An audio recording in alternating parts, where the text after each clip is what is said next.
ఆ ఎస్ఐ గారి దగ్గర పోయి న్యాయం ధర్మం అక్కడ మాట్లాడుకోవాల్సి అంతే.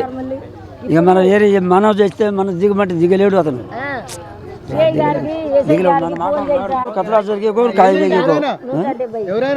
ఇది మాకు కొడుకే అవుతాడండి మనవడు అవుతాడు. ఇది ఓటుల గురించి ఏం లేదు అతనికి ఏరి. ఇప్పుడు ఎందుకంటే ఇప్పుడు ఓటు ఎప్పుడు మన డైలీ మన ఈ 3 తండాల ఓట్లు మన స్కూల్లో పడేది మదర్ నుంచి. అటువంటిది ఏం చేశారంటే ఏరు బంధం చేసి అక్కడనే ఇప్పించారు.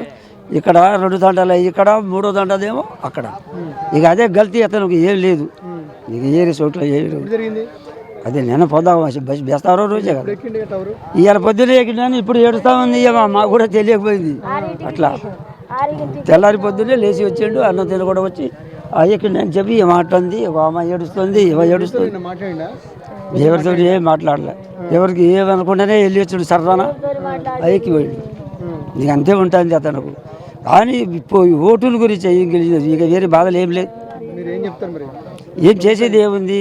ఎటుబడ్డా ఇక పేద మనుషులు మన కలెక్టర్ గారు కానీ ఎస్ఐ గారు కానీ సిఐ గారు ఎవరైనా అదే న్యాయం ధరం వాళ్ళు చెప్పాల్సి. వీడు పైన ఎక్కి ఉంటే ఎవరు ఏం చెప్పగలుగుతారు? అతను దిగాలి, దిగి మాట్లాడాలి, పెద్ద మనుషులు కూర్చోవాలి, ఇష్ట సంగతి అని అన్నిటికీ చెప్పాలి. అతను చెబితే ఇప్పుడు పెద్ద మనుషులు ఏదో ఒకటి సమాధానం చేయగలుగుతారు. అవును మరి న్యాయం కావాల్సి కదా.